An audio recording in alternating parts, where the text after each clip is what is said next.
ಎಲ್ರಿಗೂ ನಮಸ್ಕಾರ. Students media ಚಾನಲ್ಗೆ ಸ್ವಾಗತ. ಈ ಚಾನಲ್ನ ಸಬ್ಸ್ಕ್ರೈಬ್ ಮಾಡ್ಕೊಳ್ಳಿ. ಇದೇ ರೀತಿ ಯೂಸ್ಫುಲ್ ಕಂಟೆಂಟ್ಗಳು ಈ ಚಾನಲ್ನಲ್ಲಿ ಬರ್ತಾ ಹೋಗುತ್ತೆ.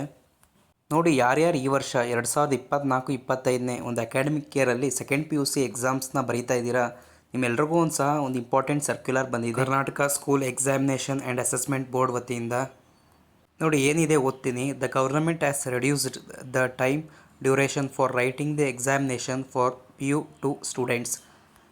The time allotted for student to write examination has been reduced by 15 minutes from this year.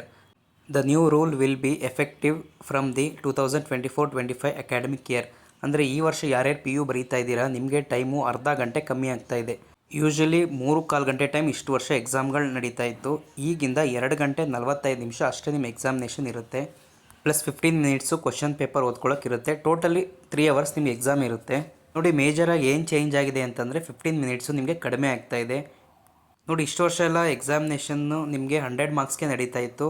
ಆದ್ದರಿಂದ 3 ಅವರ್ಸ್ ಕಂಪ್ಲೀಟ್ ಕೊಡ್ತಾಯಿದ್ರು. ಅಂದರೆ 3 ಗಂಟೆ 15 ನಿಮಿಷ ನಿಮಗೆ ಎಕ್ಸಾಮ್ಸ್ ನಡೀತಿತ್ತು. ಈಗ 2-3 ಗಂಟೆ 3 ಗಂಟೆ ಟೈಮ್ ನಿಮಗೆ ಎಕ್ಸಾಮ್ ನಡೀತಾ ಇದೆ. 15 ಮಿನಿಟ್ಸ್ ನಿಮಗೆ ಕಮ್ಮಿ ಆಗ್ತಾ ಇದೆ. ನೋಡಿ, 20 ಮಾರ್ಕ್ಸ್ಗೆ ಕ್ವಶನ್ಸು ಕಮ್ಮಿ ಆಗ್ತಿರೋದ್ರಿಂದ ನಿಮಗೆ 15 ಮಿನಿಟ್ಸು ಕಮ್ಮಿ ಮಾಡಿದ್ದಾರೆ. ನೋಡಿ, ಅಲ್ಲಿಗೆ ಸ್ಟೂಡೆಂಟ್ಸ್ಗಳು ನೀವೇನು ತಿಳ್ಕೊಬೇಕು ಅಂತಂದರೆ, ಗೊತ್ತಿಲ್ಲ ಇದು ತಿರ್ಗಾ ಚೇಂಜ್ ಮಾಡಿ ಅಷ್ಟೇ ಟೈಮಿಂಗ್ಸ್ನ ಕೊಡೋ ಚಾನ್ಸಸ್ ಇದೆ.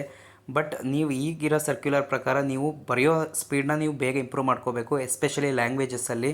ನೋಡಿ, ಆ್ಯಸ್ ಎ ಸ್ಟೂಡೆಂಟ್ಸ್ ನಿಮ್ಗೆ ಏನು ಅನಿಸುತ್ತೆ ಈ ಸರ್ಕ್ಯುಲರ್ ಮೇಲೆ, ನಿಮ್ಮ ಒಪಿನಿಯನ್ನ ಕಮೆಂಟ್ ಬಾಕ್ಸಲ್ಲಿ ತಿಳಿಸಿ.